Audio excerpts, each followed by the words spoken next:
Well, welcome back from lunch. Hope you've all nourished yourselves up and ready to take on another afternoon of what can we do better.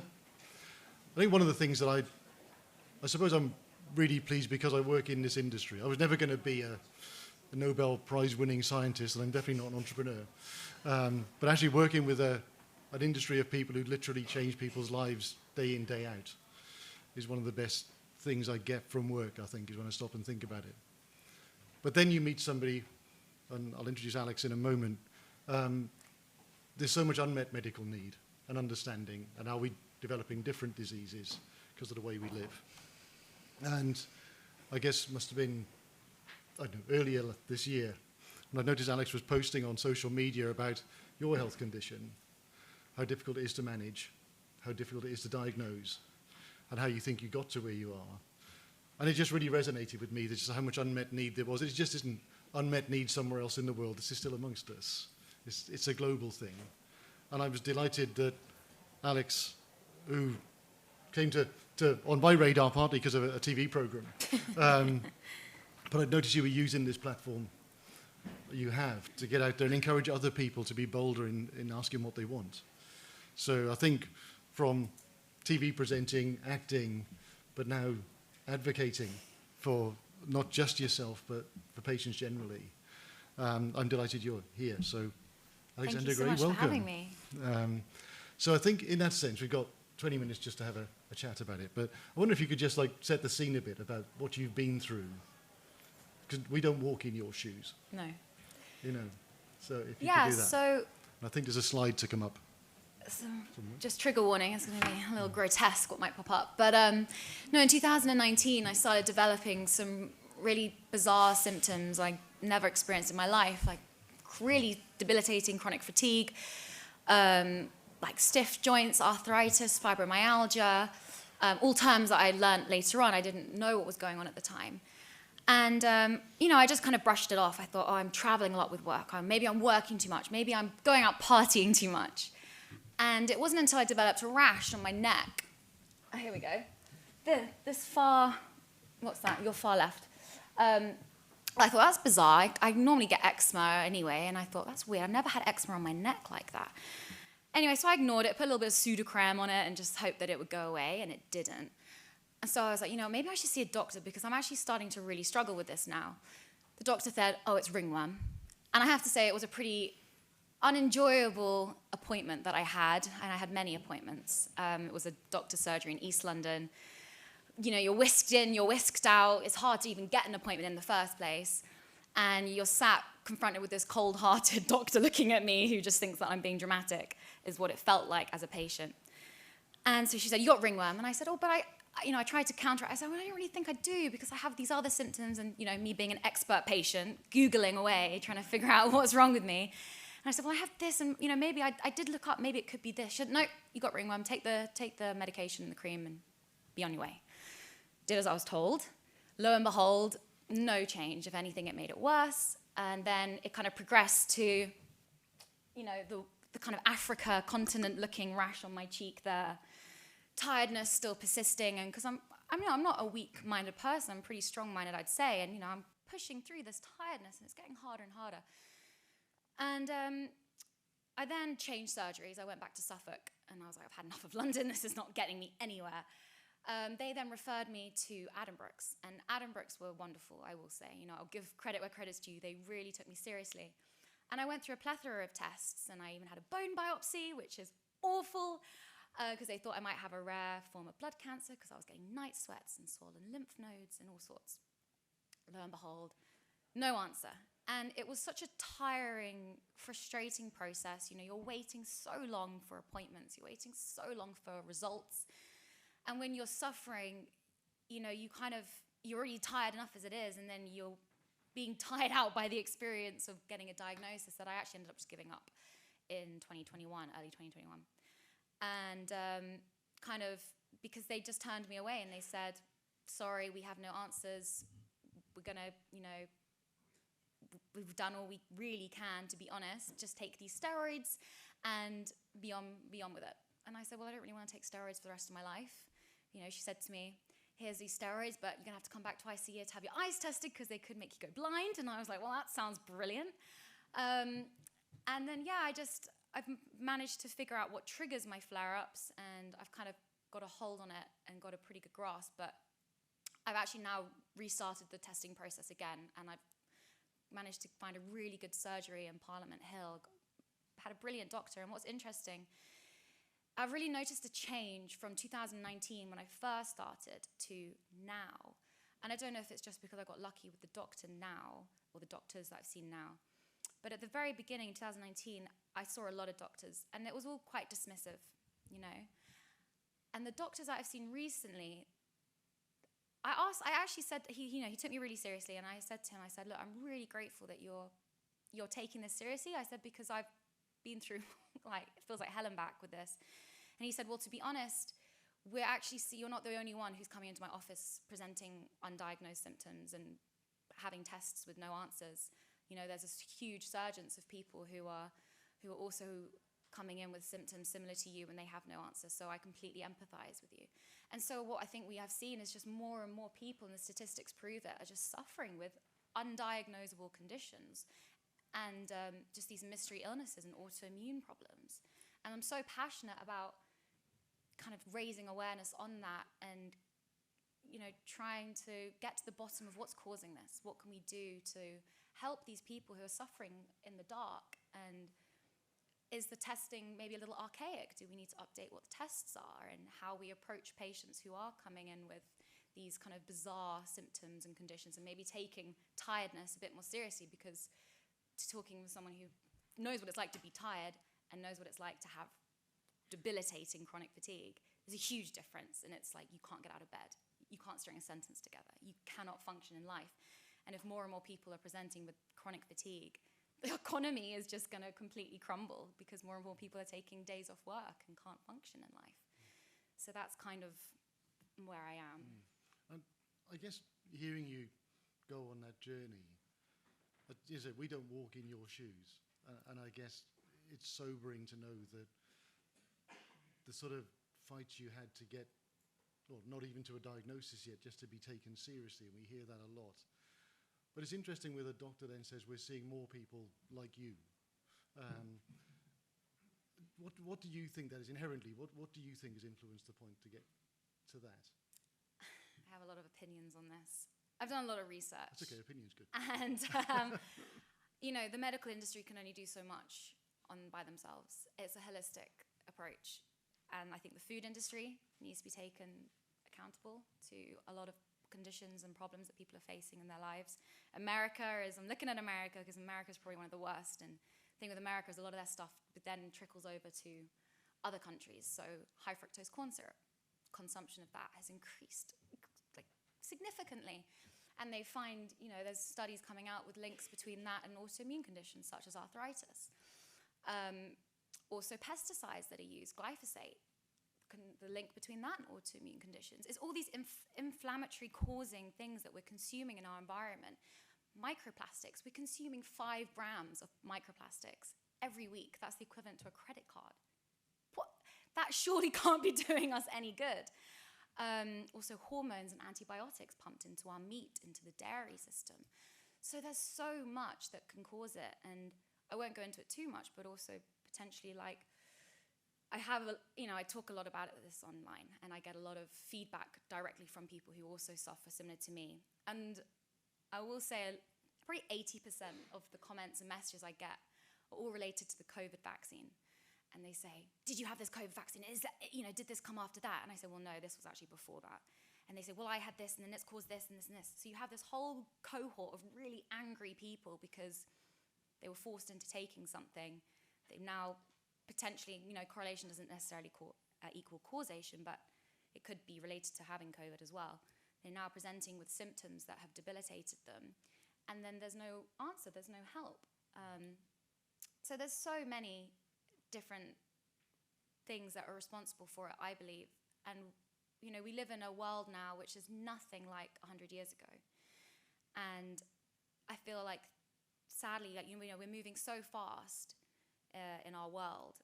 and the technology changing around us, the food is changing around us, pollutions are changing around us, all these things.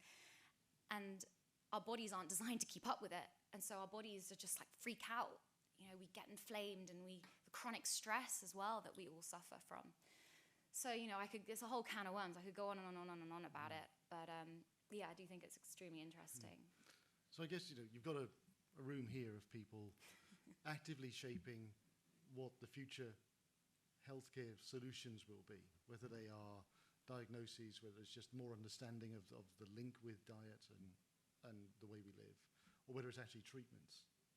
So I guess I was curious, I think, to understand, what you'd like from this group of people.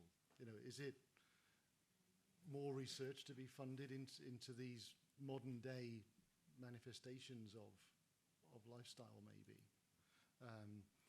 Is it, well, actually, we just have to live with that, and I just want to have decent medicines at the end that I can just take them and manage it?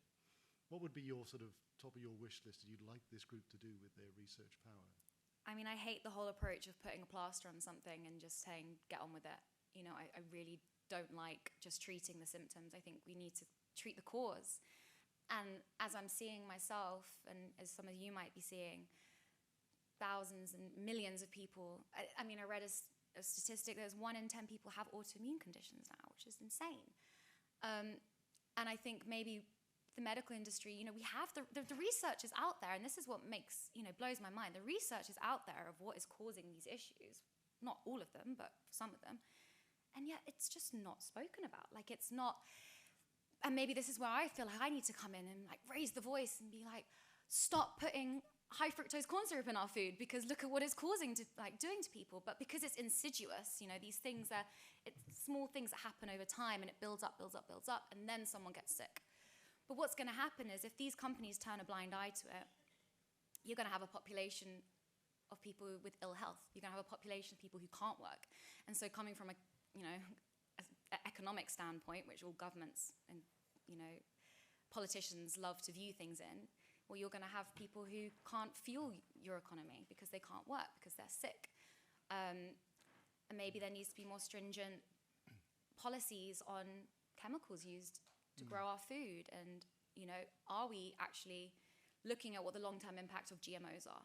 Are we looking at what the long-term impact of hormonal contraception in women is? Because there are links with that, and inflammation, and thus autoimmune conditions. So I think the research is there, and I feel like more and more is being done, but no one's hearing about it. And that's what makes me mad. So I don't know if there's any way that people can be a stronger advocate to raise the voice and help implement better policies and restrictions. So I guess this is a bit that interested me when we spoke earlier in the week. Because in fact, within the industry, we talk about it all the time, about cause and effect and different impacts of, environmental chemicals, pollutants, whatever, foodstuffs. But I guess it's this interesting, how do we bridge the gap between what goes on in our research industry and what general public understand by that? How do we communicate it better? We've got great people like yourself coming forward and willing to use your platform. But is it a way we could communicate better what we're doing? Do you find that is frustrating? Or I think because a lot of the industries, especially the food industry, who are they kind of are at fault per se, because there's a lot of money on the line.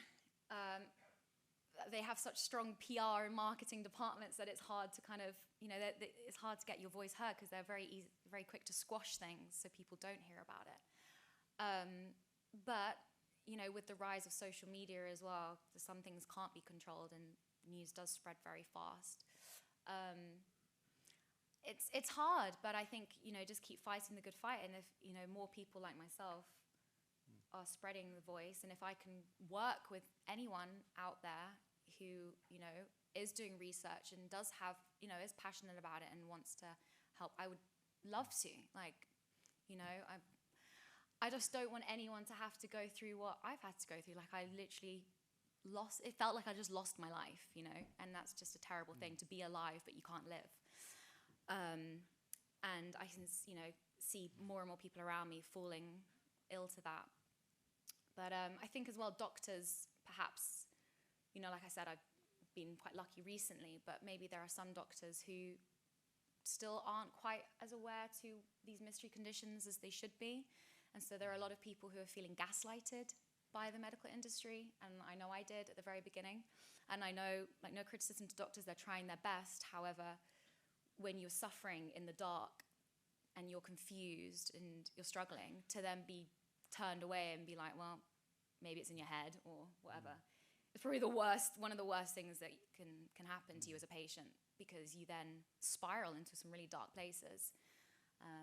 So, yeah. So, but it sounds like it comes back a lot of the time, whether it's with social media and what's real, what's just misinformation that's deliberate, what is just noise and anti-anything. But also then with the medical profession and consequently behind that, who's bringing the medicines through. How do we build trust better? So do you trust when you go to the doctors, or you engage with patient groups and or research charities that are trying to help? Because they're going to come and want to have very, very personal information and data. But that's only going to make a difference if we can build enough trust that the general population are happy to hand it over. So what would help build trust with you as a patient, feeling at times obviously let down by the whole system? What do they need to do? As in trust, do you mean in terms of trust to give data over? Yeah, no, to sort of be part of the solution. Okay. Well, I mean, I'm like, just take everything you need, look at all my tests, do whatever you need to do, like use me as a case study and pick me apart. But I do think that when people get to a position of helplessness, then they are just willing to do anything to get help. So I don't know necessarily if trust is a problem, but maybe just, I think, from my experience, this is not the case for everyone, but I do think there is a circumstance in which doctors, because they've gone through such stringent training for so many years, and they really struggle to say, I don't know. And so perhaps just to own it and be honest, but look, I really don't know. This has really stumped me. But if you're willing to hand over these tests or whatever information, data is needed, we can further research and pull together people who are in a similar position to you and hopefully get an answer, because this is, whatever is happening to our human bodies in the 21st century is something that we've never seen before. And so because we've never seen it before, there's not textbooks about it. So maybe that. And maybe that's the crux of this in a sense.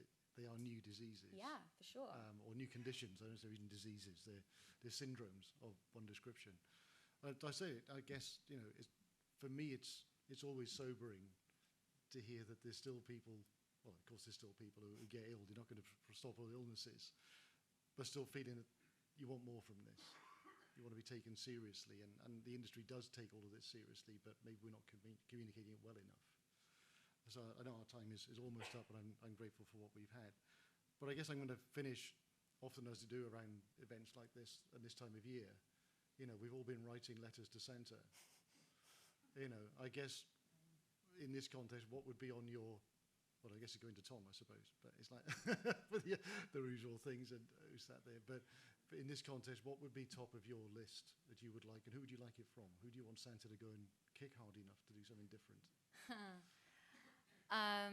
My letter would be to God to fix my health. No, on a more kind of altruistic approach, I would say, I just wish there was, like, when you're at the airport and you go into that machine and it spins around and it detects you, right? I wish there was a machine like that you could walk in and it would spin around and it would come up on the screen with ding, ding, ding, ding, ding, ding, saying everything that's wrong with you, and you could get all these kind of, like, data and analyses of, your blood work, and this is what's happening to your liver. And then it comes up with, bing, you have this, and bing, you have that, and bing, this is the solution. That's what I would want if I could make a wish to Santa. Because, oh my God, could you imagine how much time that would save? So if any of you are on that route, keep at it, because that's what we need right now. Don't give up. Well, there you go. I think that's a good way to put, this is what you want. And to be fair, I would really encourage you to come and engage with the community, because there's companies in this room who are doing just that. Well, they are using AI, big data, patient data, real-world evidence, and we've heard about some. We'll hear about more later today on the program. but they're literally getting to the point of saying, can we diagnose quicker and earlier? Well, like I say, if any of you are interested in talking to me, please come up to me, please. And if you don't manage to see me, please do. You can find me on LinkedIn, or if you just search my name into Google and put traitors, we'll probably come up with something related to me, and you can send me a message. I'm also currently in the works with a documentary about this topic. You know, the specifics are to be defined. However, I am really interested in talking to professionals and experts in this sphere who would be willing to, you know, share their views on TV and within like a real kind of getting the message out there scope, and who wouldn't mind being in a bit of a public-facing role alongside of me. So yeah, if that interests you, please message me or catch me here, and I think we can start making some real changes in what's happening right now in this world. Alex, thank you. Thank you. Thank you so much.